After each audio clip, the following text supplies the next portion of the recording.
Harish, the best academy. Good evening everyone. Welcome to the Harish Academy. This is Pratap. Today we will discuss April 8th, 2026 current affairs in detail.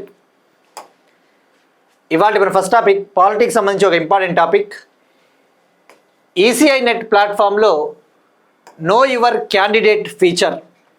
ECI net ప్లాట్ఫామ్లో మీ అభ్యర్థులను తెలుసుకోండి అనే ఒక ఫీచర్ని election commission of India ప్రవేశపెట్టింది. మనం previous క్లాసెస్లో ఆల్రెడీ ప్రీవియస్ ఇయర్ కరెంట్ అఫైర్స్లో మనం డిస్కస్ చేసుకున్నాం. ఈసీఐ నెట్ అనే ఒక డిజిటల్ పోర్టల్ని భారత ఎన్నికల సంఘం election commission of India launch చేసింది. దీని ముఖ్య ఉద్దేశము ఎలక్షన్ కమిషన్ ఆఫ్ ఇండియాకి సంబంధించిన చాలా అప్లికేషన్స్, గతంలో సుమారుగా 40కి పైగా అప్లికేషన్స్ ఉండేవి, 40కి పైగా డిఫరెంట్ అప్లికేషన్స్ ఉండేవి. ఉదాహరణకు సి విజిల్ అని, సాక్ష్యం యాప్, సి విజిల్, సాక్ష్యం, అలానే సువిధ 2.0, ఇలా నంబర్ ఆఫ్ అప్లికేషన్స్ ఉండేవి. దీనివల్ల ఈ యొక్క ఓటర్స్కి కావచ్చు, ఎలక్షన్స్ ఆఫీసర్స్కి కావచ్చు చాలా ఇబ్బంది అయ్యేది. సో ఈ యొక్క ఎలక్షన్ సిస్టంలో పారదర్శకతను, ట్రాన్స్పరెన్సీని, అకౌంటబిలిటీని తీసుకురావాలి అని చెప్పేసి ఒక సింగిల్ పోర్టల్, ఒక ఇంటిగ్రేటెడ్ పోర్టల్ని గతంలో లాంచ్ చేసిందని చెప్పేసి తెలుసుకున్నాం. మరి ఇప్పుడు ఈ యొక్క పోర్టల్లో నో యువర్ క్యాండిడేట్ అనే ఒక ఫీచర్ని లాంచ్ చేసింది ఎలక్షన్ కమిషన్ ఆఫ్ ఇండియా. ఇప్పుడు 2026లో ఎలక్షన్స్ జరగబోతూ ఉన్నాయి. 4 స్టేట్స్ మరియు ఒక యూనియన్ టెరిటరీ, కేరళ, వెస్ట్ బెంగాల్, తమిళనాడు, అస్సాం, పుదుచ్చేరిలో ఎలక్షన్స్ జరగబోతూ ఉన్నాయి. మరి ఈ యొక్క జనరల్ ఎలక్షన్ సందర్భంగా నో యువర్ క్యాండిడేట్ అనే ఫీచర్ని లాంచ్ చేయడం జరిగింది. అంటే ఏంటి, తెలుగులో మీ అభ్యర్థులను తెలుసుకోండి. మరి ఏంటి అసలు, పేర్లోనే ఉంది నో యువర్ క్యాండిడేట్. అంటే మనకి సంబంధించి మన కాన్స్టిట్యుయెన్సీలో, మన నియోజకవర్గంలో ఏ క్యాండిడేట్ పోటీ చేస్తూ ఉన్నాడో ఆ క్యాండిడేట్కి సంబంధించిన డీటెయిల్స్, ఉదాహరణకు అతని యొక్క ఆస్తుల వివరాలు, అతను లేదా ఆమె యొక్క విద్యార్హతలు, వాళ్ళకి సంబంధించిన ఫుల్ అఫిడవిట్ని మనము డౌన్లోడ్ చేసుకోవచ్చు. ఫార్మ్ 26 అంటే ఫుల్ అఫిడవిట్, అంటే వాళ్ళ ఆస్తులు కావచ్చు, అటువంటివంతా కూడా ఫార్మ్ 26 అంటే ఫుల్ అఫిడవిట్. అలానే వాళ్ళ మీద ఏమైనా క్రిమినల్ కేసెస్ ఉన్నాయా, వాళ్ళ ప్రొఫైలు, వాళ్ళ ఫోటో, వాళ్ళ సోషల్ మీడియా అడ్రస్ డీటెయిల్స్ అన్నీ కూడా మనం తెలుసుకోవచ్చు అనమాట. తద్వారా ఎన్నికలలో పారదర్శకత పెరుగుతుంది. క్యాండిడేట్ గురించి మనకి క్లియర్గా తెలిస్తే మనం సరైన క్యాండిడేట్ని ఎన్నుకోవచ్చు అనమాట. సో ఇక్కడ మనం ఫోకస్ చేయాల్సింది, ఎగ్జామ్లో ఎలా అడుగుతాడంటే నో యువర్ క్యాండిడేట్ ఫీచర్ని లాంచ్ చేసింది కదా. మరి ఏ ఎలక్షన్స్లో అంటే ఇప్పుడు జరగబోతా ఉన్న ఎలక్షన్స్లలో, 2026 ఎలక్షన్స్లలో. మరి ఇక ఈసీఐ నెట్ విషయానికి వస్తే మనం గతంలోనే తెలుసుకున్నాం. ఈసీఐ నెట్ని డెవలప్ చేసింది ఎలక్షన్ కమిషన్ ఆఫ్ ఇండియా, అభివృద్ధి చేసింది ఎలక్షన్ కమిషన్ ఆఫ్ ఇండియా. ఈ యొక్క పోర్టల్ని 2025లో జరిగిన బై ఎలక్షన్స్లలో ప్రవేశపెట్టింది. మరి ఏ బై ఎలక్షన్స్లలో? కేరళ, గుజరాత్, పంజాబ్, వెస్ట్ బెంగాల్లో జరిగిన 5 అసెంబ్లీ ఉప ఎన్నికలలో ఈ యొక్క ఈసీఐ నెట్ పోర్టల్ని లాంచ్ చేసింది. సో డైరెక్ట్గా అడుగుతాడండి ఎగ్జామ్ పాయింట్ ఆఫ్ వ్యూలో. ఎప్పుడైనా గుర్తుపెట్టుకోండి, ఇటువంటి అప్లికేషన్స్ ముఖ్యమైన వార్తల్లో ఉన్నప్పుడు ఎలా అడుగుతాడంటే ఈసీఐ నెట్ పోర్టల్ని ఎన్నికల సంఘం తొలిసారిగా ఏ ఎన్నికల్లో ప్రవేశపెట్టింది అని చెప్పేసి 4 ఆప్షన్లు ఇస్తాడు. సో ఇది అండి ECI net platform know your candidate. ఇక మనం డిస్కస్ చేసుకున్నాం ఎలక్షన్ కమిషన్ ఆఫ్ ఇండియా అంటే ప్రస్తుతం చీఫ్ ఎలక్షన్ కమిషనర్గా జ్ఞానేష్ కుమార్ గారు ఉన్నారు. మరో 2 ఎలక్షన్ కమిషనర్స్ ఉన్నారని చెప్పేసి తెలుసుకున్నాం. ఎలక్షన్ కమిషన్ ఆఫ్ ఇండియాలో స్ట్రెంగ్త్ 3 మెంబర్స్ ఉంటారు. ఆర్టికల్ 324 ఏం చెప్తుంది? ఎలక్షన్ కమిషన్ ఆఫ్ ఇండియా యొక్క పవర్స్, అధికారాలు, ఫంక్షన్స్, బాధ్యతలు అవన్నీ కూడా. మరిక ఇటీవల భారత ప్రధాన ఎన్నికల కమిషనర్, చీఫ్ ఎలక్షన్ కమిషనర్ అయిన జ్ఞానేష్ కుమార్ గారిని రిమూవల్ చేయాలి, తొలగించాలి అని చెప్పేసి అపోజిషన్ పార్టీసు ఈ యొక్క అభిశంసన తీర్మానాన్ని ప్రవేశపెట్టాలని చూస్తే ఆ యొక్క రిమూవల్ నోటీస్ని, అభిశంసన తీర్మానాన్ని లోక్సభ స్పీకరు మరియు రాజ్యసభ చైర్మన్ దాన్ని తిరస్కరించారు, రిజెక్ట్ చేశారు. సో ఇది అండి ఈసీఐ నెట్ ప్లాట్ఫామ్ సంబంధించిన information. Next one, states current affairs. నా గ్రామం ఆరోగ్యకరమైన గ్రామం అనే ఒక ప్రచారాన్ని ప్రారంభించిన Maharashtra government my village healthy village అనే ఒక క్యాంపెయిన్ని లాంచ్ చేసింది. వరల్డ్ హెల్త్ డే సందర్భంగా లాంచ్ చేసింది. నిన్న ప్రపంచ ఆరోగ్య దినోత్సవం April 7th. ఎందుకు సెలబ్రేట్ చేసుకుంటాం వరల్డ్ హెల్త్ డేని April 7th? April 7th 1948లో వరల్డ్ హెల్త్ ఆర్గనైజేషన్, ప్రపంచ ఆరోగ్య సంస్థ ఏర్పాటైంది, ఎస్టాబ్లిష్ అయింది.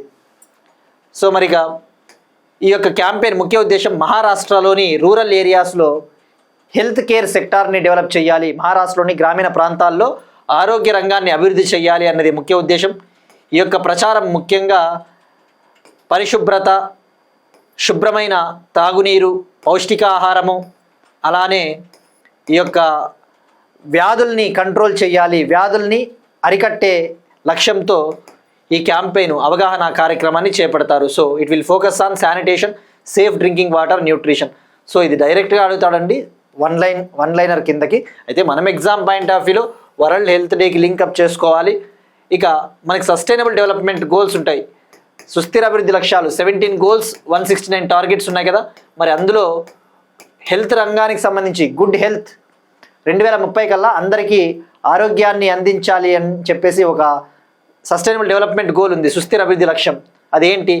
SDG 3, good health and well being for all. Good health and well being for all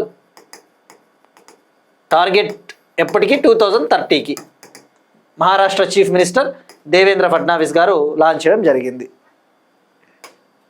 next one, Telangana current affairs. Telangana government cancer రిజిస్ట్రీని launch చేసింది. Cancer రిజిస్ట్రీని launch చేసింది.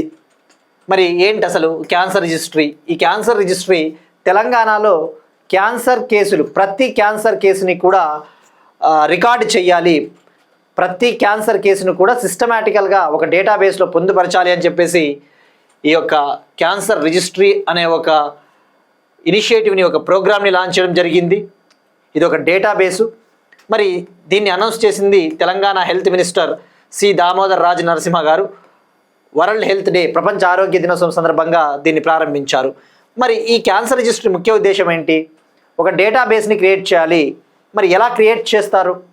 తెలంగాణ వ్యాప్తంగా పీపుల్కి, ప్రజలకి క్యాన్సర్ స్క్రీనింగ్ టెస్టులు చేస్తారు. క్యాన్సర్ స్క్రీనింగ్ టెస్టులు చేసిన తర్వాత ఎవరికైనా క్యాన్సర్ ఉందని డౌట్ వస్తే వాళ్ళని హాస్పిటల్స్కి పంపించడం జరుగుతుంది కన్ఫర్మేషన్ కోసము. స్క్రీనింగ్ ప్రోగ్రాముల ద్వారా క్యాన్సర్ కేసుల్ని గుర్తిస్తారు. ఎవరికైనా క్యాన్సర్ ఉందని ఒక అనుమానము వస్తే అనుమానిత కేసుల్ని తదుపరి నిర్ధారణ కోసం ప్రభుత్వ ఆసుపత్రులకు పంపిస్తారు. సో ఇక్కడ మీరు ఇంగ్లీష్లో కూడా స్క్రిప్ట్ ఉందండి. స్క్రీనింగ్ అయిపోయిన తర్వాత సస్పెక్టెడ్ కేసెస్ని గవర్నమెంట్ హాస్పిటల్స్కి పంపిస్తారు. సో తద్వారా ఏ టైప్స్ ఆఫ్ క్యాన్సర్స్ ఎక్కువగా ఉన్నాయి, తెలంగాణలోని వివిధ ప్రాంతాల్లో ఏ విధంగా క్యాన్సర్ కేసులు ఉన్నాయో ఒక డేటాబేస్ని తయారు చేస్తారు. మరి ఇది ఏ విధంగా పనిచేస్తుంది ఈ మోడల్ అంటే హబ్ అండ్ స్పోక్ మోడల్ ఆధారంగా పనిచేస్తుంది. ఈ వ్యవస్థ హబ్ అండ్ స్పోక్ మోడల్లో పనిచేస్తుంది. ఇక్కడ హబ్స్ అంటే major centres, major health care centres, ప్రధాన ఆరోగ్య కేంద్రాలు. ఉదాహరణకు Nizam's institute of medical sciences, NIMS, MNJ institute of oncology and regional cancer centre, అటువంటివి. స్పోక్స్ అంటే జిల్లా క్యాన్సర్ ఆసుపత్రులు, డిస్ట్రిక్ట్ క్యాన్సర్ కేర్ సెంటర్స్. మరి ఎలా పనిచేస్తుంది హబ్ అండ్ స్పోక్ మోడల్ అంటే క్యాన్సర్ స్క్రీనింగ్ చేసిన తర్వాత ఒకవేళ డౌట్ వస్తే టెరిషరీ హెల్త్ కేర్ సెంటర్స్కి పంపిస్తారు. టెరిషరీ హెల్త్ కేర్ సెంటర్స్ అంటే తృతీయ ఆరోగ్య కేంద్రాలు, అంటే పెద్ద పెద్ద హాస్పిటల్స్, మేజర్ హాస్పిటల్స్కి అక్కడికి పంపిస్తారు. ఆ తర్వాత ప్రజలకి లేదు మేము లోకల్గానే కీమోథెరపీ చేయించుకుంటాము, మా డిస్టిక్లోనే మేము ట్రీట్మెంట్ తీసుకుంటాము అంటే వాళ్ళని డిస్ట్రిక్ట్ క్యాన్సర్ కేర్ హాస్పిటల్స్కి పంపిస్తారు. తద్వారా ఈ యొక్క హబ్స్ ఏవైతే ఉన్నాయో మేజర్ హాస్పిటల్స్, ప్రధాన ఆసుపత్రులపైన బర్డెన్ తగ్గుతుంది, భారం తగ్గుతుంది. సో ఇదే హబ్ అండ్ స్పోక్ మోడల్. ఇవి ఎలా అడుగుతాడంటే అండి, ఈ తెలంగాణ కరెంట్ అఫైర్స్లో భాగంగా స్టేట్మెంట్స్ ఇచ్చినప్పుడు హెల్ప్ అవుతాయి.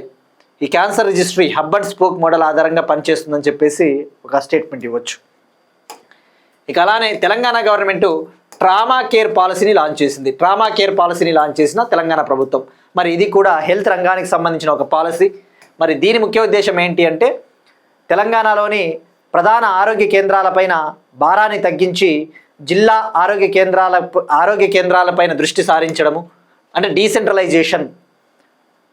సో మరి ఇందులో భాగంగా ఫస్ట్ లైన్ ఆఫ్ కేర్, ప్రాథమిక చికిత్సను బలోపేతం చేస్తారు. ఈ ట్రామా కేర్ పాలసీలో భాగంగా ఫస్ట్ లైన్ ఆఫ్ కేర్, అలానే తృతీయ శ్రేణి ఆసుపత్రులపై ఒత్తిడి తగ్గిస్తారు. ఇందాక చెప్పినట్టు మేజర్ హాస్పిటల్స్ పైన బర్డెన్ తగ్గుతుంది. డిస్టిక్ లోకల్ లెవెల్లోనే ఇంప్రూవ్డ్ ట్రామా కేర్ అందిస్తారు, మెరుగైన ట్రామా కేర్. ఇక్కడ ట్రామా అంటే ఏంటండి? ట్రామా అంటే తెలుగులో చెప్పాలి అంటే మనకి ఇప్పుడు ఏదైనా ఒక దెబ్బ తగిలింది అనుకుందాం. దెబ్బ తగిలితే లేదంటే సైకలాజికల్గా మనం దెబ్బతింటే ఆ యొక్క ట్రామా ఉంటుంది, అంటే అందులోనే మనము ఉండిపోతాం, బయటకు రాము, పాత చేదు జ్ఞాపకాల నుంచి మనం బయటకు రాము. అదే ట్రామా. ఇంకా బాధపడతా ఉన్నామంటారు చూసారా, అది ట్రామా కేర్ పాలసీ. ముఖ్యంగా ఈ క్యాన్సర్ పేషెంట్స్ ఇటువంటి వాళ్ళకి ఎక్కువగా వీళ్ళు ఈ ఫేస్ చేస్తూ ఉంటారు. అలానే ఈ పాలసీలో భాగంగా రోడ్ యాక్సిడెంట్స్ జరిగినప్పుడు మొదటి గంటలోనే ప్రాణాలను కాపాడాలి. గోల్డెన్ అవర్ ఉంటుంది కదా, అంటే మొదటి 1 అవర్లోనే వాళ్ళకి అవసరమైన ట్రీట్మెంట్ అందించడం. సో గుర్తుపెట్టుకోండి, trauma care policy, cancer registry, Telangana. Next one, ఎకానమీకి సంబంధించి ఒక ఇంపార్టెంట్ టాపిక్, నమోదిత సేవారంగ సంస్థల మొట్టమొదటి వార్షిక సర్వే. నమోదిత సేవారంగ సంస్థల మొట్టమొదటి వార్షిక survey, annual survey of incorporated services sector enterprises. Annual survey of incorporated services sector enterprises అంటే ఇండియాలో సర్వీస్ సెక్టార్ అనేది చాలా కీలకం. భారతదేశ జీడిపిలో 50%కు పైగా సర్వీస్ సెక్టార్ నుంచే వస్తూ ఉంది. ఉదాహరణకు సేవా రంగం అంటే ఏంటి? ఐటీ సెక్టార్ కావచ్చు, ఎడ్యుకేషన్ సెక్టారు, హాస్పిటాలిటీ అంటే ఏంటి, టూరిజం, ఇటువంటి రంగాల ద్వారా మన దేశ జీడిపికి 50%కు పైగా కంట్రిబ్యూషన్ సహకారాన్ని అందిస్తూ ఉంది ఈ యొక్క సేవా రంగము. మరి అలాంటి సర్వీస్ సెక్టార్కి సంబంధించి ఒక కంప్లీట్ డేటాబేస్ ఉండాలి, ఒక ప్రాపర్ డేటాబేస్ ఉండాలి అని చెప్పేసి నేషనల్ స్టాటిస్టికల్ ఆఫీసు ఈ యొక్క యాన్యువల్ సర్వేని లాంచ్ చేసింది, వార్షిక సర్వేని లాంచ్ చేసింది. ఈ యొక్క సర్వేని 2024-25 రెఫరెన్స్ పీరియడ్కు గాను లాంచ్ చేయడం జరిగింది. 2024-25 రెఫరెన్స్ కాలానికి గాను లాంచ్ చేయడం జరిగింది. మరి ఇందులో భాగంగా ఏం చేస్తారు? మనకి నేషనల్ స్టాటిస్టికల్ ఆఫీస్ ఏ మంత్రిత్వ శాఖ కింద ఉంటుంది మనం డిస్కస్ చేసుకున్నాం. గణాంకాలు మరియు పథకాల అమలు మంత్రిత్వ శాఖ కింద ఉంటుంది. Ministry of statistics and programme implementation మంత్రిత్వ శాఖ కింద ఉంటుంది, NSO. మరి ఇక ఈ సర్వేలో భాగంగా దేశవ్యాప్తంగా సుమారుగా 1.21 lakh కంపెనీస్ని సర్వే చేస్తారు, 1.2 లక్షల కంపెనీలని సర్వే చేస్తారు, 1.21 lakh ఎంటర్ప్రైజెస్ని సర్వే చేస్తారు. మరి ఏ విధంగా సర్వే చేస్తారు అంటే ఈ సర్వే కోసము goods and services tax network డేటాబేస్ని ఉపయోగించుకోబోతా ఉన్నారు, GSTN డేటాబేస్ని ఉపయోగించుకోబోతున్నారు. మరి goods and services tax network database ఎందుకు వాడతారు? ఈ GSTకి సంబంధించి ఈ GST ట్యాక్సెస్ని ఫైల్ చేయాలన్నా, రిటర్న్స్ దాఖలు చేయాలన్నా అవసరమైన ఇన్ఫర్మేషన్ టెక్నాలజీ మౌలిక వసతుల్ని అందిస్తుంది GSTN డేటాబేస్. ఆ డేటాబేస్నే వాడతారు. మరి ఈ సర్వేని ఏ చట్టాల కింద నిర్వహించబోతా ఉన్నారు అంటే కలెక్షన్ ఆఫ్ స్టాటిస్టిక్స్ యాక్ట్ 2008 మరియు జన్ విశ్వాస్ యాక్ట్ 2023 కింద ఈ సర్వేని చేపట్టబోతా ఉన్నారు. సో గుర్తుపెట్టుకోండి, ఇక్కడ ఈ సర్వేకి సంబంధించి ఏమైనా డీటెయిల్స్ వచ్చిన తర్వాత, ఈ సర్వే కంప్లీట్ అయిన తర్వాత మనం ఏదైనా దీనికి సంబంధించి అప్డేట్స్ ఉంటే యాడ్ చేసుకుందామండి. ప్రస్తుతానికి మీరు గుర్తుపెట్టుకోవాల్సింది, దీన్ని ఎవరు కండక్ట్ చేస్తారంటే NSO, ministry of statistics and programme implementation. Reference period గుర్తుపెట్టుకోండి 2024-25 యాన్యువల్ సర్వే అనే విషయం గుర్తుపెట్టుకోండి. దేశవ్యాప్తంగా జరుగుతుంది. ఎన్ని కంపెనీలని సర్వే చేయబోతున్నారు, ఏ డేటాబేస్ని ఉపయోగించబోతున్నారు దీనికి సంబంధించి. నెక్స్ట్ వన్, ఎకానమీకి సంబంధించి ఇండియాకి సంబంధించి జీడిపి వృద్ధి అంచనా. ఇండియా యొక్క ఫినాన్షియల్ ఇయర్ 27 జీడిపి వృద్ధి అంచనా 7% ఉంటుందని చెప్పేసి అంతర్జాతీయ రేటింగ్ సంస్థ ఫిచ్ రేటింగ్స్ చెప్పింది. ఇక్కడ FY27 అంటే మనం గతంలో చాలాసార్లు చెప్పుకున్నామండి. ఫినాన్షియల్ ఇయర్ 27 అంటే 2026-27 ఆర్థిక సంవత్సరాన్ని FY27 అంటారు. అదే 2025-26 అయితే దీన్ని FY26 అంటారు. FY financial year. మరి 2026-27 అంటే FY27లో అంటే ఇప్పుడు నడుస్తూ ఉన్న ఆర్థిక సంవత్సరం 2026 ఏప్రిల్ 1 నుంచి 2027 మార్చ్ 31 వరకు, ఇప్పుడు ప్రస్తుతం నడుస్తూ ఉన్న ఆర్థిక సంవత్సరంలో ఇండియా యొక్క స్థూల దేశీయ ఉత్పత్తి వృద్ధి అంచనా 7% ఉంటుందని చెప్పేసి చెప్పింది. 2026-27 ఫినాన్షియల్ ఇయర్లో ఇండియా యొక్క gross domestic product growth rate 7% ఉంటుందని చెప్పేసి ఫిచ్ రేటింగ్ సంస్థ చెప్పింది. మరి తగ్గించింది, గతంతో పోల్చుకుంటే తగ్గించింది. దానికి ప్రధాన కారణం ప్రస్తుతం వెస్ట్ ఏషియా సంక్షోభం, పశ్చిమాసియా సంక్షోభం వల్ల ఈ యొక్క ఎగుమతులు తగ్గుతూ ఉన్నాయి, ఎక్స్పోర్ట్స్ డిక్లైన్ అవుతూ ఉన్నాయి, ఇంధన సంక్షోభం, ఎనర్జీ క్రైసిస్, ఇవన్నీ కూడా రీజన్స్. సో గతంలో 7.7% ఉండొచ్చు అని చెప్పింది, ఇప్పుడు 7%కి తగ్గించింది. సో ఇది ఫిచ్ రేటింగ్స్ ఏజెన్సీ, దీని హెడ్ క్వార్టర్స్ లండన్లో ఉంటుంది, యూకే మరియు న్యూయార్క్లో కూడా ఉంది. దీని ప్రధాన కార్యాలయము లండన్ యూకే, న్యూయార్క్ అమెరికా 2 సిటీల్లో ఉంది.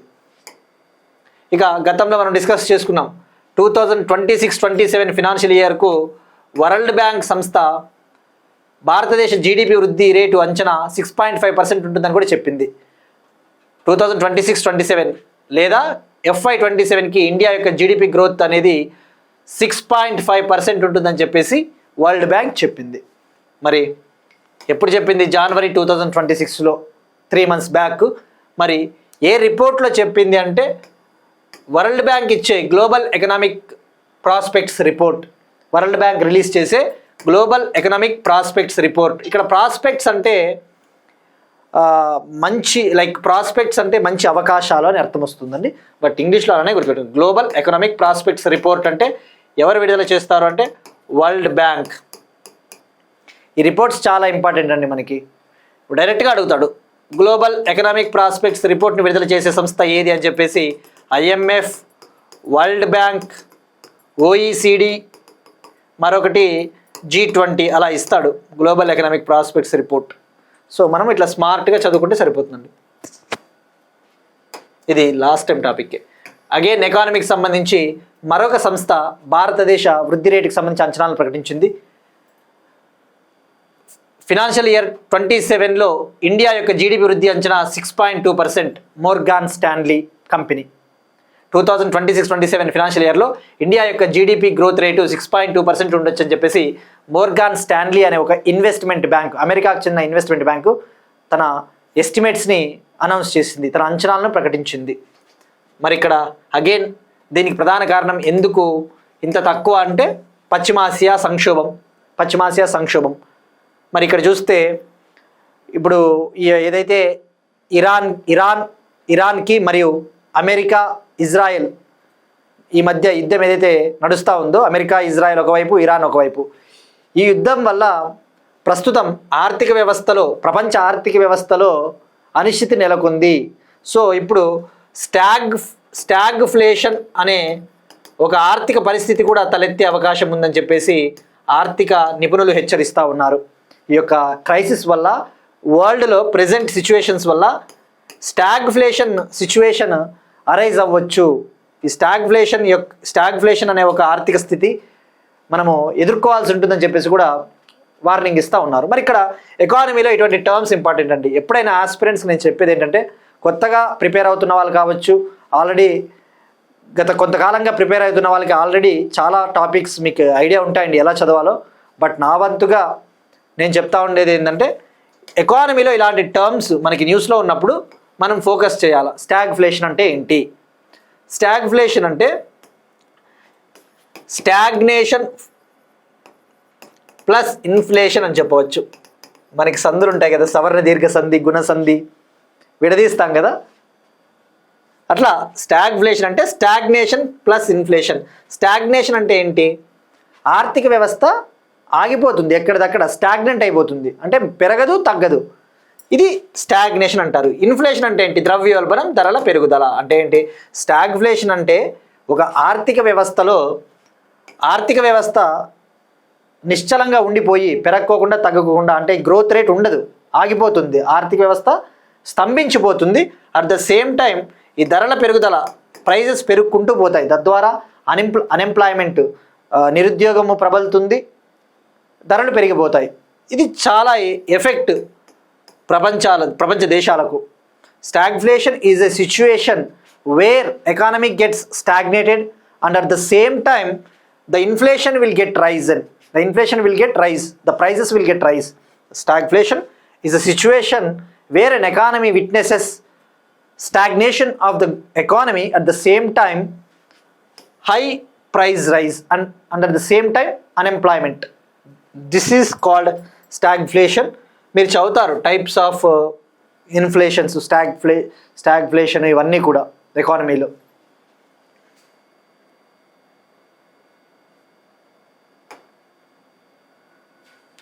ఇక ఇందాక చెప్పినట్టండి స్టాగ్ఫ్లేషన్ అంటే, మరి ఈ స్టాగ్ఫ్లేషన్ అనే పదాన్ని ఎవరు ఇంట్రొడ్యూస్ చేశారు అంటే బ్రిటిష్ పొలిటీషియన్ అయాన్ మ్యాక్లియార్డ్ అనే వ్యక్తి స్టాగ్ఫ్లేషన్ అనే పదాన్ని నిర్వచించాడు. ఆయన ఈ పదాన్ని తీసుకొని వచ్చాడు, ప్రవేశపెట్టాడు. సో ఇలాంటివన్నీ కూడా మీకు ఎకానమీలో వెళ్ళిపోతాయండి. ఇప్పుడు నోటిఫికేషన్ రాబోతూ ఉన్నాయి కదా, డెఫినెట్లీ స్టాటిక్ పాయింట్ ఆఫ్ వ్యూలో మీరు ఎకానమీ చదవాల్సిందే. బేసిక్స్ ఇవన్నీ మీకు ఐడియా ఉండాలి. Stagflation. Next one, energy security. మనం చెప్పుకున్నట్టు ఎకానమీ అయిపోయింది, ఇప్పుడు ఎనర్జీ సెక్యూరిటీ, ఇంధన భద్రతకు సంబంధించిన ఒక టాపిక్. ఇది ఇంగ్లీష్లో హెడ్లైన్ ఉందండి, బట్ తెలుగులో క్లియర్గా చదువుతాను నేను. 2025-26లో అత్యధిక పవన విద్యుత్తును ఉత్పత్తి చేసిన ఇండియా. 2025-26 ఆర్థిక సంవత్సరంలో రికార్డు స్థాయిలో అత్యధిక పవన విద్యుత్తును ఉత్పత్తి చేసిన ఇండియా 2025-26 ఫినాన్షియల్ ఇయర్లో హైయెస్ట్ ఎవర్ విండ్ కెపాసిటీని ప్రొడ్యూస్ చేసింది. మరి ఇక్కడ మనం తెలుసుకోవాల్సింది, గత కొంతకాలంగా ఈ రెన్యూబుల్ ఎనర్జీ సెక్టార్కి సంబంధించి మనము వేరియస్ రిపోర్ట్స్ తెలుసుకుంటా ఉన్నామండి. ఇటీవల నేషనల్ స్టాటిస్టికల్ ఆఫీస్ NSO విడుదల చేసిన ఎనర్జీ స్టాటిస్టిక్స్ 2026 ఇంధన గణాంకాలు 2026 రిపోర్ట్ని మనం క్లియర్గా తెలుసుకున్నాం. ఇప్పుడు 2025-26 ఆర్థిక సంవత్సరంలో ఇండియాలో విండ్ ఎనర్జీ ఎంత ప్రొడ్యూస్ అయింది అని చెప్పేసి ministry of new and renewable energy ఈ యొక్క పునరుత్పాదక శక్తి వనరుల మంత్రిత్వ శాఖ, ministry of new and renewable energy report విడుదల చేసింది. మరి ministry of new and renewable energy పునరుత్పాదక శక్తి వనరుల మంత్రిత్వ శాఖ మంత్రి ఎవరున్నారండి? ప్రహ్లాద్ జోషి గారు. ప్రహ్లాద్ జోషి. మరి ఏం చెప్తా ఉంది? ఫస్ట్ విండ్ విషయానికి వస్తే, ఇండియా పవన విద్యుత్ ఉత్పత్తిలో ప్రపంచంలో 4వ స్థానంలో ఉంది. పవన విద్యుత్ ఉత్పత్తిలో భారతదేశం ప్రపంచంలో 4వ స్థానంలో ఉంది. మొదటి స్థానంలో చైనా ఉంది, second USA, third Germany, fourth India. Regarding the wind energy production, India is in the 4th place in the world. In the first place China, second place America, third Germany, right? మరిక 2025-26 ఆర్థిక సంవత్సరంలో ఎంత wind energy ఉత్పత్తి అయ్యింది అంటే 6.05 gigawatt. గుర్తుపెట్టుకోండి, 2025-26లో 6.05 gigawatt wind ఎనర్జీని produce చేసాం, మనం ఉత్పత్తి చేసాం. అది 2024-25లో అయితే 4.15 గిగావాట్, అంటే 46% పెరిగింది. 2024-25 ఆర్థిక సంవత్సరంతో పోల్చుకుంటే 2025-26 నాటికి 46% పెరిగింది. ఇక మరి భారతదేశంలో ముఖ్యంగా ఈ 2025-26 ఆర్థిక సంవత్సరంలో అత్యధికంగా విండ్ ఎనర్జీని ఉత్పత్తి చేసిన రాష్ట్రం ఏది అంటే Gujarat. Second Karnataka, third Maharashtra. Gujarat, Karnataka, third Maharashtra.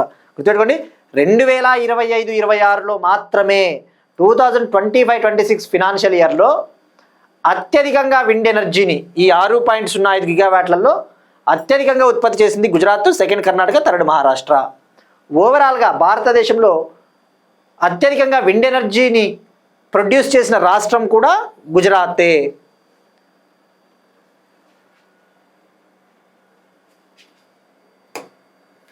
ఇక తెలుగులో ఇవ్వడం జరిగిందండి. ఇక్కడ మీరు చూస్తే దీంతో కలిపి మార్చ్ 2026 నాటికి ఇండియాలో ఓవరాల్గా విండ్ ఎనర్జీ అనేది 56 గిగావాట్ దాటిపోయింది. 56 గిగావాట్లకు పైగా మనం ఉత్పత్తి చేసాం. రెన్యూబుల్ ఎనర్జీ సెక్టార్లో అత్యధికంగా ఏ ఎనర్జీని మనం ఉత్పత్తి చేసాం? సోలార్. సెకండ్ ప్లేస్లో విండ్ అన్న విషయం గుర్తుపెట్టుకోండి.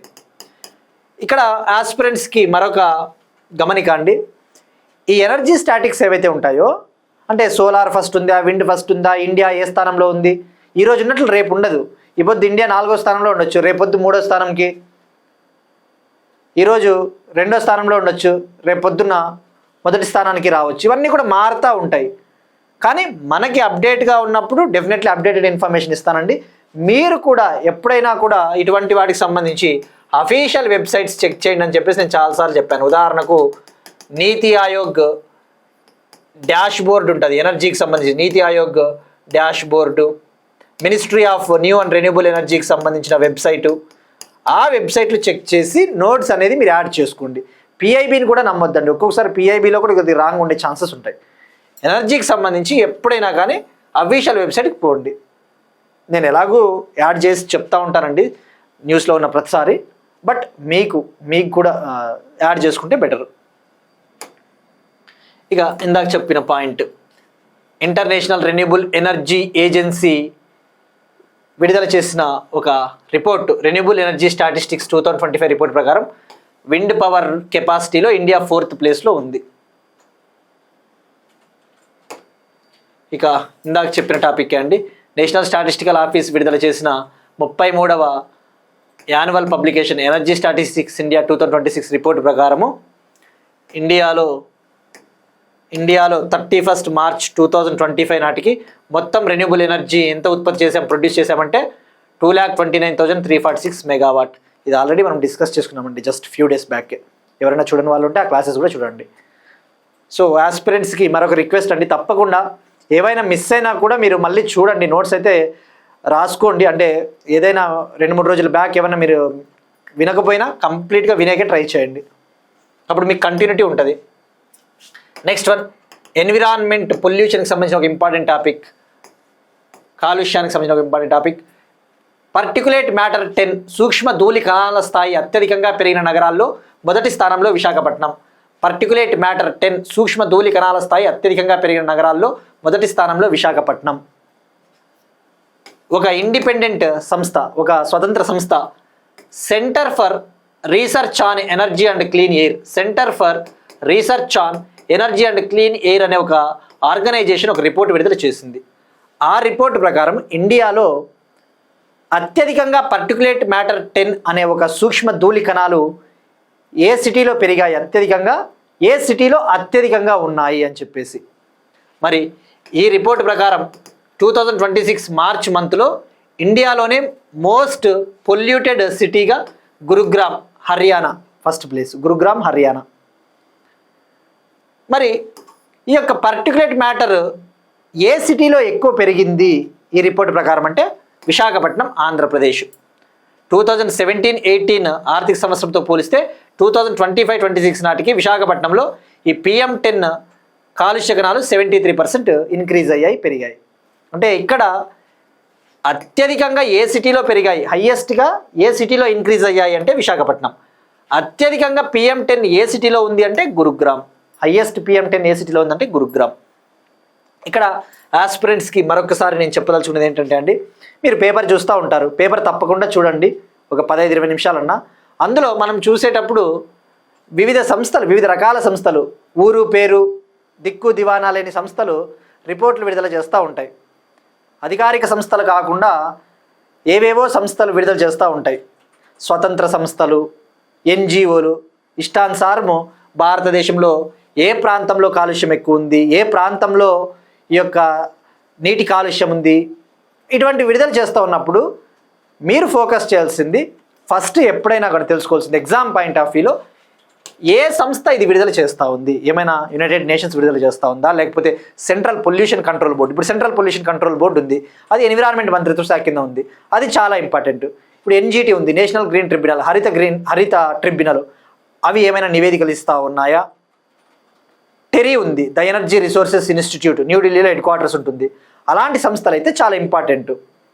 అప్పుడు మనం ఫోకస్ చేయాలా. చెప్పినా కదా, ఊరు పేరు దిక్కు దివానా లేని సంస్థలు చాలా విడుదల చేస్తూ ఉంటాయి. మీరు ఫోకస్ చేయండి, తప్పకుండా తెలుసుకోండి. కానీ ఎగ్జామ్ పాయింట్ ఆఫ్ వ్యూలో మీరు కొద్దిగా సబ్జెక్ట్కి లింక్ చేసుకోవాలి. అసలు ఏంటి PM10 అంటే ఏంటి, మీకు ఎన్విరాన్మెంట్లో ఇమ్మీడియట్గా సబ్జెక్ట్ హెల్ప్ అయిపోతుంది. నేను చెప్పేది PM10, PM2.5 అని చెప్పేసి రెండు ఉంటాయి. పర్టికులేట్ మ్యాటర్ 2.5, PM10 అంటే ఇవి పొల్యూటెంట్స్ కాలుష్య కారకాలు అంటే ధూళి కణాలు అని చెప్పవచ్చు. PM2.5 అంటే దీని సైజు 2.5 మైక్రాన్లు లేదా అంతకంటే తక్కువ ఉంటుంది. అది PM2.5 అంటే చాలా చిన్నవి, ఇంకా చిన్న ధూళి కణాలు. అదే PM10 అంటే దీని సైజు 10 మైక్రాన్స్ లేదా అంతకంటే తక్కువ ఉంటుంది. అది PM10 కంటే PM2.5 చాలా డేంజర్, అంతే కదా. చాలా చిన్నగా ఉంటాయి ధూళి కణాలు, డైరెక్ట్గా మన లంగ్స్లోకి పోయి మనకి క్యాన్సర్స్ రావడానికి ఛాన్స్ ఉంటుంది. సో అలానే మీరు సబ్జెక్ట్కి లింకప్ చేసుకోవాల్సింది, ఎప్పటికప్పుడు థింక్ చేయాల్సింది. ఇప్పుడు మరి PM2.5 అంటేనే గుర్తు రావాల్సిందే మనకి ఎయిర్ క్వాలిటీ ఇండెక్స్ అనేది ఉందండి.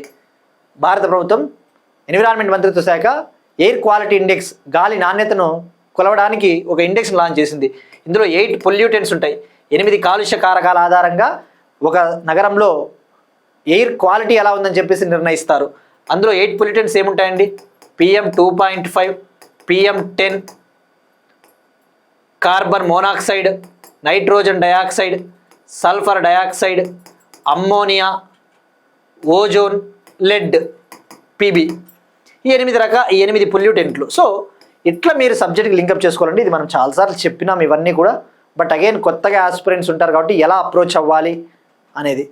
So air quality index, PM10, PM2.5.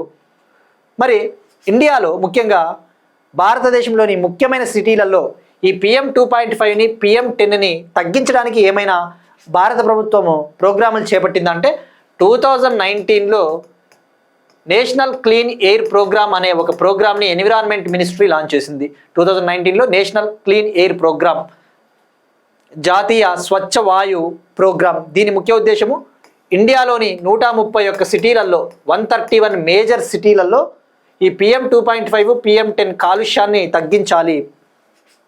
So అట్లా లింకప్ చేసుకోవాలండి. ఇవన్నీ కూడా మీకు ఎన్విరాన్మెంట్లో హెల్ప్ అవుతాయి, బేసిక్స్. సో ఇది నివేదిక, CREA నివేదిక. ఇందాక చెప్పిండేదంతా ఇక్కడ ఉందండి. మరి దేశవ్యాప్తంగా PM10 అత్యధికంగా ఉన్న టాప్ 10 సిటీస్లో వైజాగ్ 7th ప్లేస్లో ఉంది. నెక్స్ట్ వన్, బయోడైవర్సిటీ, జీవ వైవిధ్యానికి సంబంధించి భారతీయ సాఫ్ట్ షెల్ తాబేళ్ళు, ఇండియన్ సాఫ్ట్ షెల్ టర్టల్స్, భారతీయ సాఫ్ట్ షెల్ తాబేళ్ళు. మరి మనకి ఇటువంటి తాబేళ్ళు వార్తల్లో ఉన్నప్పుడు మనం తెలుసుకోవాల్సింది దాని IUCN స్థితి ఏంటి, దానికి సంబంధించి. నోయిడాలో, గ్రేటర్ నోయిడాలో పోలీసులు 16 ఇండియన్ సాఫ్ట్ షెల్ తాబేళ్ళని పట్టుకున్నారు. ఒక స్మగ్లర్ దగ్గర నుంచి వీటిని తీసుకున్నారు. ఇండియన్ ఎక్స్ప్రెస్లో ఇవ్వడం జరిగింది, మేజర్ ఇంగ్లీష్ పేపర్లో. సో మనం తెలుసుకోవాల్సింది బయోడైవర్సిటీ, జీవ వైవిధ్యం పాయింట్ ఆఫ్ వ్యూలో మనకి తెలుసుకోవాల్సింది ఇది ఏంటి అసలు. ఇది ఒక మంచినీటి తాబేలు అని చెప్పవచ్చు. ఫ్రెష్ వాటర్లో ఉండే ఒక రెప్టైల్, ఫ్రెష్ వాటర్ టర్టల్. దీన్నే గంగా సాఫ్ట్ షెల్ టర్టిల్ అని కూడా పిలుస్తారు, గంగా సాఫ్ట్ షెల్ టర్టల్. ఇది గంగా రివరు, గంగా నది, సింధు రివర్ అంటే ఇండస్ నది, సింధు ఆర్ ఇండస్ నది, మహానది, గంగా, సింధు, మహానది ఈ యొక్క ఫ్రెష్ వాటర్లో ఉంటుంది ఈ తాబేళ్ళు. దీని యొక్క సైంటిఫిక్ నేమ్, శాస్త్రీయ నామం నిల్సోనియా గాంగెటికా ఆర్ గాంజెటికా. ఇది వైల్డ్ లైఫ్ ప్రొటెక్షన్ యాక్ట్ 1972 కింద షెడ్యూల్ 1లో ఉంటుంది. వన్యప్రాణుల సంరక్షణ చట్టం 1972 షెడ్యూల్ 1 అంటే ఏంటి? షెడ్యూల్ 1 అంటే ఇది చాలా ముఖ్యమైనది, దీన్ని మనం కాపాడుకోవాలి, ప్రొటెక్ట్ చేసుకోవాలి. మరి సైట్స్ జాబితాలో అపెండిక్స్ 1లో ఉంటుంది. సైట్స్ మనం చాలాసార్లు తెలుసుకున్నాం. సైట్స్ అంటే ఏంటి? Convention on international trade in endangered species. Convention on international trade in endangered species అంటే ఏంటి? వన్యప్రాణుల అంతర్జాతీయ వర్తక ఒప్పందం. ఇందులో అపెండిక్స్ 1 అంటే ఏంటి? అపెండిక్స్ 1 ఉందంటే ఇది కూడా చాలా ఇంపార్టెంట్, మనం దీన్ని కాపాడుకోవాలి, తాబేళ్ళని. మరి గంగా, సింధు, మహానది నదీ వ్యవస్థలు ఎక్కువగా కనిపిస్తాయి. అంటే ఇండియా, బంగ్లాదేశ్, నేపాల్, పాకిస్తాన్లో ఇవి ఎక్కువగా కనబడతాయి. India, Bangla, Nepal, Pakistan. Fresh water turtle. మరి దీని IUCN స్థితి ఏంటి? ఎండేంజర్డ్, అంతరించిపోతున్న జాబితాలో ఉంది. ఎండేంజర్డ్.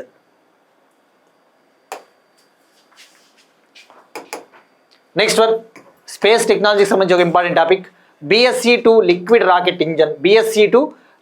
Rocket engine. హైదరాబాద్కు చెందిన Abhyom space tech and defence company BSC-2 liquid rocket ఇంజన్ను సక్సెస్ఫుల్గా టెస్ట్ చేసింది, విజయవంతంగా పరీక్షించింది. మరి ఏంటి అసలు? ఇది ఒక రాకెట్ ఇంజన్. మీరు ఇక్కడ చూస్తే ఈ రాకెట్ ఇంజన్ని దీన్ని విజయవంతంగా టెస్ట్ చేసింది. మరి ఈ రాకెట్ ఇంజన్ ముఖ్య ఉద్దేశము, ఈ రాకెట్ ఇంజన్ని, ఈ BSC-2 లిక్విడ్ ఇంజన్ని రీయూజబుల్ రాకెట్లలో యూజ్ చేస్తారు, పునర్వినియోగ రాకెట్లలో ఉపయోగిస్తారు. మనకి భారత ప్రభుత్వం, ముఖ్యంగా ISRO, Indian space research organisation, private sector కంపెనీలతో కలిసి పునర్వినియోగ రాకెట్లను నిర్మిస్తూ ఉంది. పునర్వినియోగ రాకెట్ అంటే రీయూజబుల్ రాకెట్ అంటే ఏంటి? జనరల్గా ఒక రాకెట్ని కనుక మళ్ళీ మనం తిరిగి యూజ్ చేసినట్టయితే ఖర్చు తగ్గుతుంది, తద్వారా మనకి ఆదా అవుతుంది డబ్బులు. సో రీయూజబుల్ రాకెట్స్ అంటే మళ్ళీ మళ్ళీ ఉపయోగించవచ్చు. ఇప్పుడు మన దగ్గర ఉన్న polar satellite launch vehicle PSLV rocket అయినా GSLV రాకెట్ అయినా ఇవి రీయూజబుల్ రాకెట్లు కాదు, పునర్వినియోగించదగిన రాకెట్లు కాదు. ఒకసారి యూజ్ చేసినామంటే మళ్ళీ రీయూజ్ చేయలేం. కాబట్టి మనము అంతర్జాతీయంగా ఇంకా స్పేస్ రంగంలో డెవలప్ కావాలి అంటే రీయూజబుల్ రాకెట్స్ని డెవలప్ చేయాలని చెప్పేసి అభివృద్ధి చేస్తూ ఉన్నాం. మరి ఆ రీయూజబుల్ రాకెట్ టెక్నాలజీలో ఇది ఒక ముందడుగు అని చెప్పవచ్చు. ఈ BSC-2 లిక్విడ్ రాకెట్ ఇంజన్ని అందులో వాడతారు. సో ఎవరు డెవలప్ చేశారు, ఎవరు టెస్ట్ చేశారంటే హైదరాబాద్కు చెందిన Abhyom space tech and defence company. ఎక్కడ డెవలప్ చేశారంటే స్వదేశీయంగా హైదరాబాద్లోని బిట్స్ పిలానీ క్యాంపస్, ఇండిజినస్గా హైదరాబాద్లోని బిట్స్ పిలానీ క్యాంపస్లో దీన్ని డెవలప్ చేశారు. మరి ఇస్రో ఏదైనా రీయూజబుల్ రాకెట్ని ఆల్రెడీ డెవలప్ చేస్తూ ఉందంటే పుష్పక్ దీన్నే reusable launch vehicle technology demonstrator అంటారు. పుష్పక్ అనే ఒక రీయూజబుల్ లాంచ్ వెహికల్ని కూడా మనము అభివృద్ధి చేస్తూ ఉన్నాం. ఇక్కడ ఆస్పిరెంట్స్కి మరొక గమనికండి, ఈ స్పేస్ టెక్నాలజీ అయినా డిఫెన్స్ టెక్నాలజీ అయినా, అంటే మీకు మిసైల్స్కి సంబంధించి క్లారిటీ రావాలన్నా, అలానే దాన్ని ఏమంటారు, ఈ యొక్క రాకెట్లు శాటిలైట్ల గురించి క్లారిటీ రావాలన్నా, హెల్త్ సెక్టార్ వివిధ రకాల వ్యాధులకు సంబంధించి మీకు క్లారిటీ కావాలన్నా, ఎన్విరాన్మెంట్ బయోడైవర్సిటీ, వివిధ రకాల కన్వెన్షన్స్, వివిధ రకాల ఒప్పందాలు, కాప్ ఒప్పందాలు, అటువంటివి మీకు క్లారిటీ రావాలి అంటే మన హరీష్ అకాడమీలోనే ప్లేలిస్ట్ అనే ఒక ఆప్షన్ ఉంటుంది కదా, వీడియోస్ లైవ్ ప్లేలిస్ట్ అని. ఆ ప్లేలిస్ట్లో నేను 2024 డిసెంబర్ ఫిబ్రవరి వరకు AP Group 2 టైంలో సైన్స్ అండ్ టెక్నాలజీ వీడియోలు సుమారుగా ఒక 15 వీడియోస్ ఏం చేశామండి. అందులో ఇలాంటి టాపిక్స్ అన్నీ కూడా కవర్ అయ్యాయి. మీకు బేసిక్స్ అన్నీ కూడా అందులో ఎక్స్ప్లెయిన్ చేయడం జరిగింది. మీరు తప్పకుండా టైం ఉన్నప్పుడు చూడండి, ఒక 15 వీడియోస్ ఉంటాయి. So Pushpak reusable launch vehicle technology demonstrator. ఇక మరి భారతదేశంలో మొట్టమొదటి రీయూజబుల్ హైబ్రిడ్ రాకెట్ ఏదైనా ఉందా? భారతదేశపు మొట్టమొదటి పునర్వినియోగించదగిన హైబ్రిడ్ రాకెట్, దాని పేరే రూమి-1. ఈ రూమి-1 అనే దాన్ని 2024లో అభివృద్ధి చేశారు, లాంచ్ చేశారు. ఎవరు దీన్ని డెవలప్ చేశారంటే తమిళనాడుకు చెందిన ఒక startup company space zone India. దీన్ని మార్టిన్ గ్రూప్ అనే కంపెనీ సహకారంతో కలిసి అభివృద్ధి చేయడం జరిగింది. 2024లో చెన్నైలో దీన్ని లాంచ్ చేయడం జరిగింది. సో రూమి-1 ఇక్కడ హైబ్రిడ్ రాకెట్ అంటే ఇందులో సాలిడ్ ప్రొపల్షన్ సిస్టమ్ని వాడతారు, లిక్విడ్ ప్రొపల్షన్ సిస్టమ్ని వాడతారు. అంటే సాలిడ్ ఇంధనము, లిక్విడ్ ఇంధనాన్ని వాడతారు ఆ రాకెట్లో. సో ఇది అండి స్పేస్ టెక్నాలజీ సంబంధించిన ఒక టాపిక్ రూమి-1. మరి ప్రపంచంలో ఇటువంటి రీయూజబుల్ రాకెట్స్ ఏమైనా ఉన్నాయా, పునర్వినియోగించదగిన రాకెట్లు? ఉదాహరణకు ఫాల్కన్ 9, స్పేస్ ఎక్స్ కంపెనీకి చెందిన ఫాల్కన్ 9 రాకెట్ ఎలాన్ మస్క్. అలానే న్యూ షెపర్డ్ అనే ఒక రాకెట్, ఇది ఎవరు డెవలప్ చేశారు? Blue origin company. మరి బ్లూ ఆరిజిన్ కంపెనీని ఎవరు ఏర్పాటు చేశారు, ఎవరు ఫౌండర్ అంటే Jeff Bezos, Amazon company owner Jeff Bezos. So ఇట్లా ఇవన్నీ వన్స్ ఇన్ ఆల్ అండి. ఒక్కసారి మనం చెప్తాం, ఒక్కసారి చెప్పినప్పుడు నీట్గా నోట్స్ రాసుకుంటే మీకే ఈజీ అవుతుంది. ఎందుకంటే కామెంట్ సెక్షన్లో కొంతమంది ఇది అంతా చాలా ఎక్కువగా డీప్కి వెళ్ళిపోతూ ఉన్నారు అనేసి కొంతమందికి ఆ డౌట్స్ వస్తూ ఉన్నాయండి. నేను ఎందుకు సందర్భం వచ్చినప్పుడు ఒక టాపిక్ నేను డీప్గా పోతా ఉన్నాను, మళ్ళీ నేను డీప్గా పోను. ప్రతిసారి మీకు డీప్గా పోయినా చూసే వాళ్ళకి బోరింగ్గా ఉంటుంది, మీకు ఎలాగో అనిపిస్తుంది. కానీ సందర్భం వచ్చినప్పుడు ఒక్కసారి మనం డీప్గా పోయి నీట్గా నోట్స్ రాసుకున్నారంటే మీకు ఈజీ అవుతుంది. తర్వాత నేను చెప్పకపోయినా మీకే ఈజీగా అర్థమవుతుంది. ఇవన్నీ కూడా రేపు పొద్దున్న ఎగ్జామ్లో అడిగే ఛాన్సెస్ ఉన్న టాపిక్స్ అనమాట. సో నిన్న మనం న్యూక్లియర్ ఎనర్జీ సందర్భం వచ్చింది కాబట్టి అంత డీప్ పోయినాము. సో ఒక్కసారి మీరు నీట్గా నోట్స్ రాసుకోండి, చాలా హెల్ప్ అవుతుంది. నెక్స్ట్ వన్, డిఫెన్స్ రంగానికి సంబంధించి ఒక ఇంపార్టెంట్ టాపిక్. భారత సైన్య అమ్ముల పొదిలోకి అత్యాధునిక కమికజే ఆత్మావతి డ్రోన్లు. భారత సైన్య అమ్ముల పదిలోకి అత్యాధునిక కమికజే ఆత్మాహుతి డ్రోన్లు. ఇండియన్ ఆర్మీ అడ్వాన్స్డ్ కమికజే డ్రోన్స్ని పర్చేస్ చేసింది, కొనింది. మరి ఇక్కడ కమికజే డ్రోన్స్ అంటే ఏంటివి? ఆత్మాహుతి డ్రోన్లు అంటే సూసైడ్ డ్రోన్స్. వీటిని ఇండియన్ ఆర్మీ 10 కోట్ల ఒప్పందంతో కొనడం జరిగింది. 10 crore డీల్లో భాగంగా హండ్రెడ్స్ ఆఫ్ ఆత్మాహుతి డ్రోన్లు, హండ్రెడ్స్ ఆఫ్ సూసైడ్ డ్రోన్స్ని పర్చేస్ చేసింది. మరి ఎవరు తయారు చేశారు వీటిని అంటే స్వదేశీయంగా, ఇండిజీనస్గా తయారు చేశారు. గుజరాత్లోని సూరత్కు చెందిన ఇన్సైడ్ ఎఫ్పివి అనే ఒక ఇండియన్ కంపెనీ వీటిని డెవలప్ చేసింది, తయారు చేసి వీటిని ఆర్మీ నార్థర్న్ కమాండ్కు అందజేసింది. వీటిని అత్యవసర కొనుగోలు నిబంధనల కింద కేవలం 2 నెలల్లోనే ఈ డ్రోన్ల డెలివరీ పూర్తయింది. ఎమర్జెన్సీ ప్రొక్యూర్మెంట్ రూల్స్ కింద వితిన్ 2 monthsలోనే ఈ డ్రోన్ డెలివరీ కంప్లీట్ అయింది. మరి ఈ సూసైడ్ డ్రోన్స్, ఈ కమికజే డ్రోన్స్ యొక్క ఫీచర్స్ ఏంటి? ఈ డ్రోన్స్ హవర్కి 120 కిలోమీటర్స్ స్పీడ్తో ట్రావెల్ చేస్తాయి, గంటకు 120 కిలోమీటర్ల వేగము. దీని రేంజ్ వచ్చేసి 10 కిలోమీటర్స్, 10 కిలోమీటర్ల పరిధిలోని లక్ష్యాలపైన కూడా అటాక్స్ చేస్తాయి. మ్యాక్సిమం 2.5 కిలోమీటర్స్ వరకు ఎగరగలవు, 2.5 కిలోమీటర్స్ వరకు ఎత్తుకి ఎగరగలవు. ఇవి 2.5 కిలోల బరువున్న పేలుడు పదార్థాలని మోసుకెళ్ళగలవు. 2.5 kg వెయిట్ ఉన్న ఎక్స్ప్లోజివ్ పేలోడ్స్ని మోసుకొని వెళ్తాయి. ఇవి GPS అందుబాటులో లేని ఏరియాస్లో కూడా వర్క్ చేస్తాయి. ఆర్మీ పర్సన్స్ డైరెక్ట్గా వెళ్ళలేని ప్లేసెస్లో కూడా ఇవి వర్క్ చేస్తాయి. ఈవెన్ -35 డిగ్రీ సెంటిగ్రేడ్ టెంపరేచర్ దగ్గర కూడా ఇవి వర్క్ చేస్తాయి. అంటే ఏంటి? అత్యంత శీతల ఉష్ణోగ్రతల వద్ద కూడా ఇవి వర్క్ చేస్తాయి. కమికజే డ్రోన్స్, సూసైడ్ డ్రోన్స్. సో గుర్తుపెట్టుకోండి, కమికజే అంటే సూసైడ్ డ్రోన్స్. నెక్స్ట్ వన్ కల్చర్కి సంబంధించి ఆవో లియాంగ్ పండుగ. ఆవో లియాంగ్ అనే ఒక పండుగ, కల్చర్కి సంబంధించి ఫెస్టివల్స్. మరి ఈ ఆవో లియాంగ్ ఫెస్టివల్ అనేది నాగాల్యాండ్లో జరుపుకునే ఒక ఫెస్టివల్. ఎవ్రీ ఇయర్ సెలబ్రేట్ చేసుకుంటారు. ఎవ్రీ ఇయర్ ఏప్రిల్ 1st వీక్లో 6 days పాటు జరుగుతుంది. ఇది ఒక స్ప్రింగ్ ఫెస్టివల్ అని చెప్పవచ్చు, అంటే వసంతకాల పండుగ. ఇది నాగాల్యాండ్లోని కొన్యక్ ట్రైబల్ పీపుల్ సెలబ్రేట్ చేసుకుంటారు. నాగాల్యాండ్లోని కొన్యక్ గిరిజన తెగ ప్రజలు సెలబ్రేట్ చేసుకుంటారు. మరి ఈ పండుగల ముఖ్య ఉద్దేశం ఏంటి? కొన్యక్ ప్రజల యొక్క న్యూ ఇయర్, కొత్త సంవత్సరం సందర్భంగా విత్తనాలు నాటిన తర్వాత మంచి పంట రావాలి అని చెప్పేసి భగవంతుడిని ఆరాధిస్తారు. సో ఇక్కడ మనం ఫోకస్ చేయాల్సింది ఇది spring festival, annual festival, every year Konyak tribal people. మరి ఇక్కడ ఎగ్జామ్లో డైరెక్ట్గా అడుగుతాడు. ఇక్కడ మీరు చూస్తే అండి, ఆర్ఆర్బి ఎన్టీపీసీలో 2022లో జరిగిన ఆర్ఆర్బి ఎన్టీపీసీ ఎగ్జామ్లో డైరెక్ట్గా అడిగాడు. స్ప్రింగ్ ఫెస్టివల్ నాగాలాండ్లో కొన్యక్ ట్రైబల్ పీపుల్ సెలబ్రేట్ చేసుకుంటారు. ఆ ఫెస్టివల్ పేరేంటి అంటే మోపిన్ అని, గరియా పూజ, మ్యోకో, ఆవోలియాంగ్. ఆవోలియాంగ్ మోన్యూ అన్నాడు. ఆన్సర్ ఆవోలియాంగ్ మోన్యూ. సో ఇక్కడ ఆస్పిరెంట్స్కి మరొక గమనికండి, కొత్తగా చదువుతా ఉన్న వాళ్ళు లేదంటే ఆల్రెడీ ప్రిపేర్ అవుతా ఉన్న వాళ్ళు ఎప్పుడైనా కానీ మనకి జాగ్రఫీ పాయింట్ ఆఫ్ వ్యూలో లింకప్ చేసుకోవాలి. ఒక ట్రైబ్ న్యూస్లో ఉన్నప్పుడు కల్చర్ పాయింట్ ఆఫ్ వ్యూలో కరెంట్ అఫైర్కి లింకప్ చేసుకోండి. జాగ్రఫీ పాయింట్ ఆఫ్ వ్యూలో మనకి నార్త్ ఈస్టర్న్ ప్రాంతాల్లో మనకి అరుణాచల్ ప్రదేశ్, నాగాలాండ్ ఉంటాయి. ఈ అరుణాచల్ ప్రదేశ్, నాగాలాండ్ అంటేనే గుర్తు రావాల్సినది పాత్కై కొండలు, పాత్కై బమ్ హిల్స్. పాత్కై బమ్ కొండలు ఎక్కడ ఉన్నాయంటే ఈ యొక్క ఈస్టర్న్ హిమాలయ, ఈ యొక్క పూర్వాంచల్ ఉంది కదా, అరుణాచల్ ప్రదేశ్, నాగాలాండ్, పాత్కై బమ్. సో కొన్యాక్ ట్రైబ్స్ అంటే నాగాలాండ్. ఇట్లా మనకి జాగ్రఫీలో వెళ్ళిపోతాయి. పాత్కై బమ్ హిల్స్ ఏ స్టేట్స్లో విస్తరించి ఉన్నాయంటే అరుణాచల్ ప్రదేశ్, నాగాలాండ్. నెక్స్ట్ వన్ స్పోర్ట్స్కి సంబంధించి ISSF shooting world cup, ISSF rifle and pistol shooting world cup 2026లో ఇండియాకు చెందిన జంట గోల్డ్ మెడల్ సాధించడం జరిగింది. వీళ్ళు వరల్డ్ జూనియర్ రికార్డ్ని కూడా సృష్టించారు. సో మనం ఇక్కడ తెలుసుకోవాల్సింది ISSF అంటే ఇంటర్నేషనల్ షూటింగ్ స్పోర్ట్ ఫెడరేషన్. ఈ ISSF షూటింగ్ వరల్డ్ కప్ స్పెయిన్లోని గ్రెనడా సిటీలో జరుగుతూ ఉంది. ఈ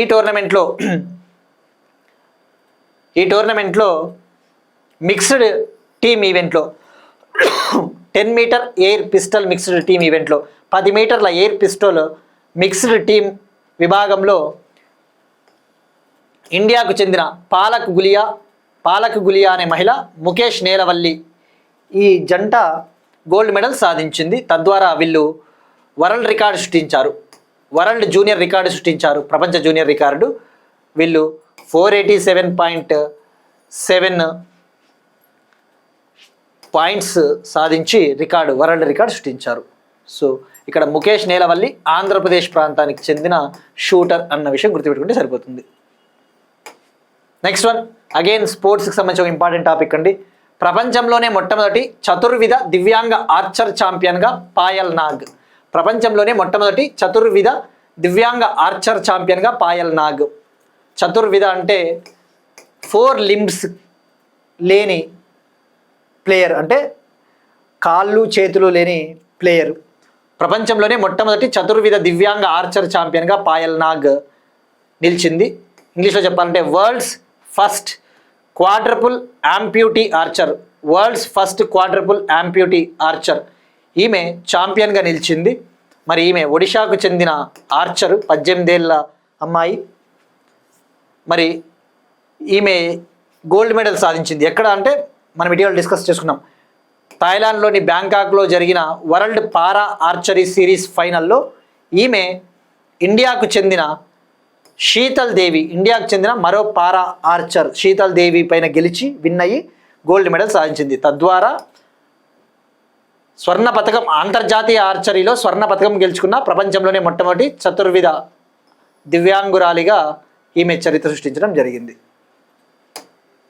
ఇక ఇవాళ క్వశ్చన్ అండి, మనం డిస్కస్ చేసుకున్న టాపిక్ కర్సాతి ఏఐ చాట్ బాట్ని ఏ డిపార్ట్మెంట్ లాంచ్ చేసింది, ఇటీవల డిస్కస్ చేసుకున్నాం. కర్సాతి ఏఐ చాట్ బాట్, దీని ముఖ్య ఉద్దేశం ఏంటి? ఇక నిన్నటి క్వశ్చన్ 2025-26లో మన డిఫెన్స్ ఎక్స్పోర్ట్స్ ఎంత ఉన్నాయంటే 2025-26 ఫినాన్షియల్ ఇయర్లో మన రక్షణ రంగ ఎగుమతులు 38,424 crore. ఇది హైయెస్ట్ ఎక్స్పోర్ట్స్ అని చెప్పవచ్చు ఒక ఆర్థిక సంవత్సరంలో సాధించిన ఎక్స్పోర్ట్స్. మరి ఇందులో ప్రభుత్వ డిఫెన్స్ కంపెనీల వాటా 21,071 crore, ప్రైవేట్ డిఫెన్స్ కంపెనీల షేర్ వచ్చేసి 17,353 crore. 24-25 ఇయర్తో పోల్చుకుంటే 25-26లో డిఫెన్స్ ఎక్స్పోర్ట్స్ పెరిగాయి. ఇవి ఇవాల్టి కరెంట్ అఫైర్స్. ఒకసారి క్విక్గా రీక్యాప్ చూద్దాం.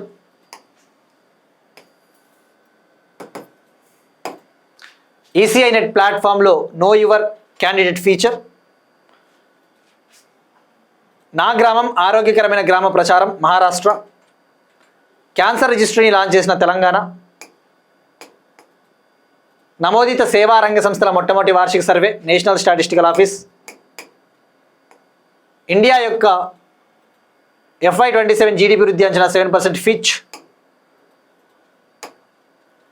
2026-27 ఫినాన్షియల్ ఇయర్లో ఇండియా వృద్ధి అంచనా 6.2% Morgan Stanley.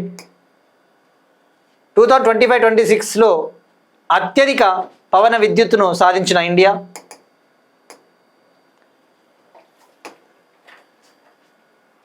Centre for research on energy and clean air report. Indian soft shell turtles.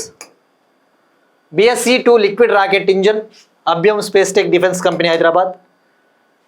కమికజెట్ drones Indian army. Aoleang festival Konyak tribe Nagaland. ISSF shooting world cup 2026లో గోల్డ్ మెడల్ను గెలుపొందిన పాలక్ గులియా మరియు ముఖేష్ నేలవల్లి. ప్రపంచంలోనే మొట్టమొదటి చతుర్విధ దివ్యాంగ ఆర్చర్ ఛాంపియన్గా Payal Nag. That's it. These are today's current affairs. Will meet you again tomorrow and thank you everyone.